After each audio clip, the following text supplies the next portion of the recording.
1 अक्टूबर से smart meter हटाओ आंदोलन शुरू करने का ऐलान किया है। आरजेडी के आंदोलन पर जेडीयू और बीजेपी के नेताओं ने पलटवार किया है। एनडीए नेताओं का कहना है कि बिजली चोरों की मदद करने वाला आंदोलन है जो पूरी तरीके से फ्लॉप होगा।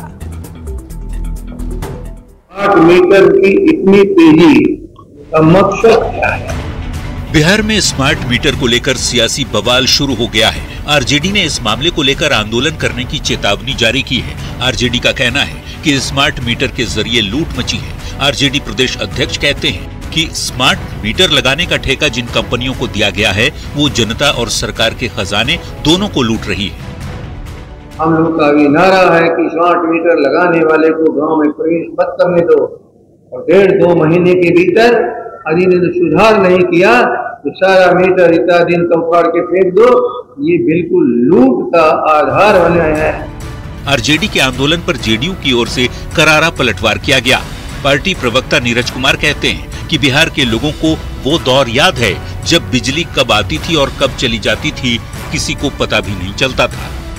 राष्ट्रीय जनता दल केवल और केवल एक काम करे, आंदोलन के साथ अपने समर्थकों को कहे कि अपने घर में लालटेन जलाओ। ये नीतीश कुमार और विजेंद्र यादव जी का बिजली है, इसका कनेक्शन कटवा लो, कोई दिक्कत नहीं, आंदोलन करिए। आरजेडी के आंदोलन पर बीजेपी की ओर से भी पलटवार हुआ। बीजेपी प्रवक्ता प्रभाकर मिश्रा ने कहा, आरजेडी का आंदोलन बिजली चोरों की मदद करने वाला आंदोलन है जो पूरी तरह से फ्लॉप होगा। हाँ, यह जरूर है कि स्मार्ट मीटर से बिजली की चोरी करने वालों की मुश्किलें बढ़ गई हैं। राजद के नेता 1 अक्टूबर से बिजली चोरों की मदद के लिए आंदोलन करने जा रहे हैं। यह आंदोलन पूरी तरह फ्लॉप और वाहियात साबित होगा। 2005 के पहले बिहार में बिजली की स्थिति बेहद खराब थी। बिजली कटने से लोग परेशान थे। नीतीश सरकार ने हर घर बिजली अभियान चलाया और गांव-गांव तक बिजली पहुंचाई गई। लेकिन इसके साथ ही बिजली चोरी और बिजली का बिल न भरने के बहुत सारे मामले सामने आते रहे, जिसके समाधान के लिए सरकार ने प्रीपेड मीटर लगवाने का फैसला किया ताकि बिजली की चोरी रुके और जितना आप रिचार्ज करवाएं उतना बिजली यूज करें। अब हाल के दिनों में कुछ जगहों से स्मार्ट मीटर में ज्यादा रीडिंग की शिकायत मिल रही है। अब आरजेडी इस मुद्दे पर आंदोलन कर सियासी बढ़त बनाने की कोशिश में है। न्यूज़ 18 के लिए पटना से आनंद अमृतराज और धर्मेंद्र कुमार के साथ ब्यूरो रिपोर्ट। शिक्षा और सामाजिक क्षेत्र में महत्वपूर्ण योगदान करने वाले कटिहार के डॉक्टर संजय कुमार जेडीयू में शामिल हो गए हैं। जेडीयू के राष्ट्रीय कार्यकारी अध्यक्ष संजय झा ने उन्हें पार्टी की सदस्यता दिलाई। और आपको बता दें कि दिल्ली में संजय झा ने कहा कि विद्वान आदमी के पार्टी में आने से पार्टी मजबूत होगी। समाज में इनका बहुत बड़ा योगदान है। ऐसे विद्वान लोग पार्टी के लिए एक एसेट साबित होंगे। और इस मौके पर डॉक्टर संजय कुमार ने कहा कि आज से नए अध्याय की शुरुआत हो रही है। वो पार्टी को मजबूत करने के साथ ही सीएम नीतीश कुमार की योजनाओं को और कैसे मजबूत किया जा सके इसके लिए काम करेंगे। कि मुख्यमंत्री जी का जो काम है महिलाओं को लेकर के, उससे काफ़ी प्रभावित है कि महिलाओं के लिए जो मुख्यमंत्री जी ने काम किया। और ये अच्छी बात है कि पार्टी में ऐसे लोग जिनका समाज में इतना कंट्रीब्यूशन है, काम करते रहे हैं, तो ये सब एसेट होंगे हमारे पार्टी के लिए भी और बिहार के लिए भी। इसलिए पार्टी में हमने आज का स्वागत किया और नीतीश कुमार जी के नेतृत्व में और मजबूत हो पार्टी, इसके लिए कंट्रीब्यूट करते रहेंगे। जिस बैकग्राउंड से हम आते हैं और जिस तरीके का काम हमने महिलाओं के साथ किया है सेवा में रहकर, और शिक्षा के जगत में जो किया है, तो दोनों क्षेत्र में, सामाजिक और शिक्षा के क्षेत्र में हम पार्टी को मजबूत करने के लिए काम करेंगे। राष्ट्रीय लोक मोर्चा के राष्ट्रीय अध्यक्ष और राज्यसभा सांसद उपेंद्र कुशवाहा ने बिहार यात्रा की शुरुआत की। अरवल जिले के कुर्था प्रखंड मुख्यालय में शहीद जगदेव प्रसाद की धरती से चुनाव की तैयारियों की अनौपचारिक शुरुआत भी की। उन्होंने कहा कि विधानसभा चुनाव को लेकर एनडीए के पक्ष में माहौल पैदा करने के लिए बिहार यात्रा पर निकले हैं। उन्होंने आरोप लगाया कि विपक्षी दल कुशवाहा समाज को मूर्ख बनाने और अपने पाले में करने में जुटा हुआ है। बिहार यात्रा के जरिए वो आम लोगों की समस्याओं को समझने की कोशिश करेंगे, साथ ही जनता की नब्ज भी टटोलेंगे। उपेंद्र कुशवाहा की यात्रा 29 सितंबर तक चलेगी। कोशिश जरूर है विपक्ष की ओर से कि कुशवाहा समाज को मूर्ख बना करके और फिर अपने पाले में कर ले। इस कोशिश में लोग नहीं सफल होंगे, क्योंकि भले बाकी कुछ भी हो, लेकिन उनकी नीयत क्या है सब लोगों को मालूम है। और 15 साल जो भुगता है लोगों ने, फिर वैसी स्थिति आ जाए, यह कहीं से लोग स्वीकार करने वाले नहीं। इसलिए लोकसभा का चुनाव अलग था, विधानसभा चुनाव में कहीं से इस तरह का मामला नहीं। पितृपक्ष के दौरान यूं तो गया में पिंडदानियों की भारी भीड़ उमड़ती है, पर यहां पहली बार 300 पाकिस्तानी पूर्वजों का पिंडदान किया गया। देश की आजादी के दौरान विभाजन और कत्लेआम में मारे गए करीब 300 पाकिस्तानी पूर्वजों का पिंडदान करने जम्मू कश्मीर के राजौरी से पिंडदानी अपने रिश्तेदारों के साथ पहुंचे।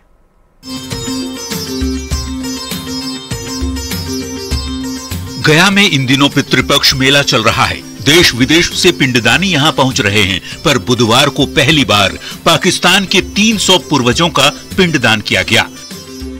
हाथों में बड़े से कागज को दिखा रहे ये हैं राजकुमार शर्मा, जो अपने परिवार के 300 पूर्वजों के नाम के साथ उनका पिंडदान करने पहुंचे हैं। 1947 में भारत पाकिस्तान बंटवारे के दौरान पाकिस्तान में कत्लेआम कर दिए गए इनके 300 पितरों का 80 साल बाद गया में पिंडदान हो रहा है।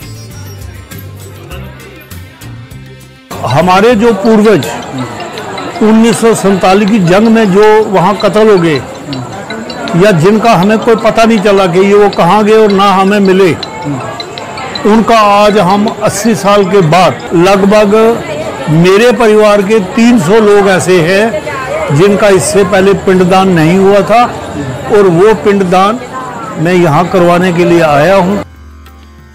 अपने फैमिली के 300 पूर्वजों की लिस्ट बनाकर राजकुमार शर्मा मोक्ष धाम पहुंचे हैं। उनके साथ उनकी पत्नी सत्या देवी और कुछ रिश्तेदार भी साथ आए हैं। राजकुमार शर्मा जम्मू कश्मीर के राजौरी जिले के डुंगी बरमना इलाके में रहते हैं। 1947 के बाद भारत पाकिस्तान विभाजन और फिर पाकिस्तान में मचे कत्लेआम की कहानी कहते राजकुमार का गला रुंध जाता है। मेरे परिवार के बहुत से परिवारजनों को कत्ल कर दिया गया, मैं तो छोटा सा बच्चा बचा।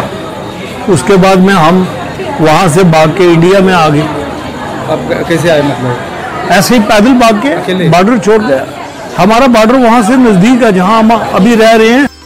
अपने परिवार के साथ 7 दिनों तक गया में रहकर राजकुमार शर्मा अपने पूर्वजों का पिंडदान, श्राद्ध और तर्पण कर रहे हैं। बताते हैं कि पटवारी से जमीनी रिकॉर्ड से और कुछ हरिद्वार और गया के पुरोहितों के नाम से खोजकर पूर्वजों की जानकारी निकाली गई, जिनका अब तक किसी ने पिंडदान नहीं किया था। न्यूज़ 18 के लिए गया से एलन लीली की रिपोर्ट। बीजेपी के राष्ट्रीय प्रवक्ता और राज्यसभा सदस्य सुधांशु त्रिवेदी ने गया के विष्णुपद में पूर्वजों का पिंडदान किया। विष्णुपद मंदिर के हनुमान मंदिर परिसर में उन्होंने अपने पूर्वजों की मोक्ष की कामना के लिए कर्मकांड किया, साथ ही फल्गु नदी में तर्पण भी किया। इस मौके पर राज्यसभा सदस्य सुधांशु त्रिवेदी ने कहा कि गया जी गौरवशाली परंपरा का प्रतीक है, जहां हम मदर्स डे, फादर्स डे नहीं बल्कि समस्त पूर्वजों से भी जुड़ते हैं। मदर्स डे और फादर्स डे नहीं मनाते हैं, बल्कि अपने समस्त पूर्वजों के प्रति उनका पिंडदानी नहीं करते हैं। अपने समस्त मित्रों का, शुभचिंतकों का, इस प्रकृति में जितने भी जीव जंतु हैं सबके प्रति यह श्रद्धा और एकात्मता का भाव, मुझे लगता है ये भारतीय संस्कृति की महान परंपरा का प्रतीक भी यह पर्व है और यह स्थान उस गौरवशाली परंपरा। गोपालगंज पुलिस ने विदेश भेजने के नाम पर फर्जी वीजा और एयर टिकट बनाकर के लोगों से ठगी करने वाले एक गिरोह का खुलासा किया है। पुलिस ने भारी मात्रा में पासपोर्ट और फर्जी वीजा बरामद किया है। कुचायकोट थाना क्षेत्र का ये मामला है, जहां पर फर्जी वीजा और पासपोर्ट के साथ एक धंधेबाज को गिरफ्तार किया गया है। पुलिस को शिकायत मिली थी, फर्जी वीजा के साथ 50 लोग को विदेश भेजने के लिए दिल्ली भेजा गया है, जहां से सभी लोग ठगी के शिकार हो गए। छापेमारी के दौरान पुलिस ने 55 पासपोर्ट, 3 स्कैनर और फर्जी विजिटिंग कार्ड और वीजा बरामद किए। परसौनी गांव के रहने वाले आसनी सिंह के, बता दें आपको, आसनी सिंह के खिलाफ फर्जी तरीके से विदेश भेजने के आरोप में मामला दर्ज किया गया है और मामले की जांच जारी है। फर्जी वीजा, पासपोर्ट और एयर टिकट दिया गया था, जिसमें वे दिल्ली गए और दिल्ली जाने पर उनको ज्ञात हुआ कि वीजा, पासपोर्ट और टिकट जो है वो फर्जी है। वहाँ से वे जब वापस गोपालगंज रिटर्न हुए तो पुलिस से उन्होंने संपर्क किया। पुलिस ने त्वरित, इतने सारे लोग उसमें इन्वॉल्व थे, लगभग 50 से ज़्यादा, तो पुलिस ने त्वरित ही टीम बनाकर कार्रवाई की और जिसमें एक अभियुक्त अरेस्ट हो चुका है और एक अभियुक्त अभी भी पुलिस से गिरफ्त से बाहर है। भागलपुर में गंगा का रौद्र रूप लगातार देखने को मिल रहा है। सबौर प्रखंड के मसाड़ू गांव में लगातार कटाव से घर और जमीन गंगा में समा रहे हैं। आज देखते ही देखते 3 घर गंगा के आगोश में आ गए, जिसके बाद ग्रामीणों में काफी दहशत है। बता दें आपको, फ्लड फाइटिंग का काम भी पिछले 6 दिन से बंद है और लगातार तेज कटाव की वजह से एक के बाद एक घर गंगा में विलीन होते जा रहे हैं, जिसकी वजह से ग्रामीण सरकार और जिला प्रशासन से अपने आशियाने को बचाने की गुहार लगा रहे हैं।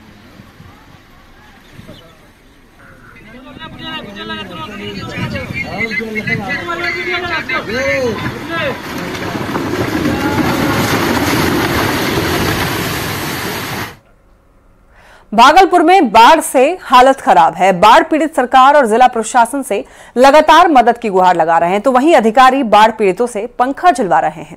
बाढ़ पीड़ितों की ओर से जब काजी कोरिया से राघोपुर तक बांध में हो रहे कटाव को रोकने के लिए सड़क जाम किया, तब खरीक के वीडियो राजीव कुमार मौके पर पहुंचे और लोगों को समझा बुझाकर जाम खत्म करवाया। इसके बाद वीडियो साहब गर्मी से परेशान होकर के ग्रामीण से ही पंखा झलवाते हुए नजर आए। अधिकारी आए तो थे लोगों की मदद करने, लेकिन मदद की बजाय उनसे ही सेवा, यानी कि जो पीड़ित हैं उनसे ही सेवा करवाते हुए दिखे। अब ऐसे में देखना होगा कि वीडियो साहब पर कब तक कार्रवाई होती है। देखिए, इन तस्वीर में आप देख सकते हैं कि वीडियो के पीछे जो व्यक्ति चल रहा है वो पंखा झेलते हुए चल रहा है। तो ऐसे में न्यूज़ 18 भी इस सवाल पूछता है कि आखिर वीडियो साहब क्यों पंखा झलवा रहे हैं पीड़ित से। सवाल ये कि आखिर सेवा करवाने के लिए गए हुए हैं वहां पर या फिर साहिबी झाड़ने के लिए, और सवाल ये भी कि आखिर साहब जो हैं सुविधा पसंद अधिकारी पर कार्रवाई कब तक होगी। भागलपुर के नवगछिया में बीडीओ की ओर से बाढ़ पीड़ित से पंखा झलवाने पर कांग्रेस विधायक अजीत शर्मा ने नाराजगी जताई है। उन्होंने पूरे मामले पर सरकार और प्रशासन से कड़ी कार्रवाई की मांग की है।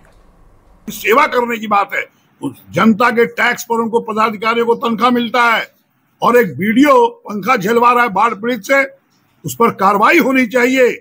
और माननीय मुख्यमंत्री से आग्रह है और जिला पदाधिकारी उस पर कार्रवाई करिए, नहीं तो जनता आपको जवाब देगी।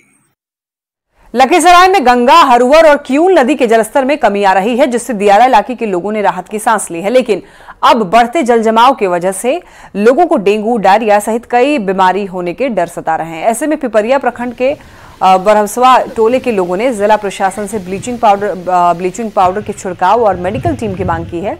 गांव के लोगों से बात की संवाददाता राकेश कुमार ने। बाढ़ का पानी दियारा इलाके में तेजी से कम हो रहा है, लेकिन उसके बाद जो आप देख सकते हैं स्थिति जल जमाव की बनी हुई है, जिससे बाढ़ पीड़ित महामारी की आशंका से सहमे हैं। बाढ़ का पानी तो घट रहा है, लेकिन संभावना है कि डेंगू फैलेगा कि क्या फैलेगा, इसमें तो स्वास्थ्य विभाग कुछ तो देख नहीं रहा है। ना तो यहाँ से शासन ना प्रशासन कुछ नहीं देख रहा है कि क्या दिक्कत है। कोई टीम नहीं आया अभी तक ले। क्या मांग करेंगे? मांग यही करेंगे स्वास्थ्य विभाग आए और सभी जगह छिड़काव करावे, ब्लीचिंग पाउडर हो चाहे और अन्य चीज हो। क्षतिमती होने के बाद ये तो पानी निकल गया। पानी निकलने के बाद यहाँ के स्थानीय लोगों से भी, मतलब स्थानीय जनप्रतिनिधि से भी मांग है कि स्वास्थ्य विभाग की टीम रामचंद्रपुर में एक लाया जाए, जिससे यहाँ पर छिड़काव हो। यहाँ के पानी जा रही है, इससे होगा कि अब बीमारी भी फैलेगा, बदबू आता है, इस पर ब्लीचिंग पाउडर भी छिड़काव हो। जिला प्रशासन एवं स्वास्थ्य विभाग से मेडिकल टीम और छिड़काव की मांग कर रहे हैं। राकेश, न्यूज़ 18 लखीसराय। मुंगेर की 33 पंचायत और 6 वार्ड के लोग बाढ़ की मार झेल रहे हैं। फिर बारिश ने लोगों की मुसीबत और ज्यादा बढ़ा दी है। देखिए, खुले आसमान के नीचे पॉलिथीन तान करके बाढ़ पीड़ित जो हैं वो रह रहे हैं। अब बारिश से बेहाल हैं। डीएम कार्यालय के सामने मैदान में करीब 60 से 70 बाढ़ पीड़ित परिवार। पत्नी, आपको बता दें, जो पन्नी है वो पन्नी का तंबू लगा करके रह रहे हैं। और आपको बता दें कि शिविर में खाने के साथ साथ लोगों को पीने के पानी की भी समस्या है, जिसको लेकर के बाढ़ पीड़ित लगातार सरकार से मदद की गुहार लगा रहे हैं। और साथ ही वो लोग इंतजार कर रहे हैं कि कब उनके गांव से पानी निकले और लोग अपने घर को जा सके।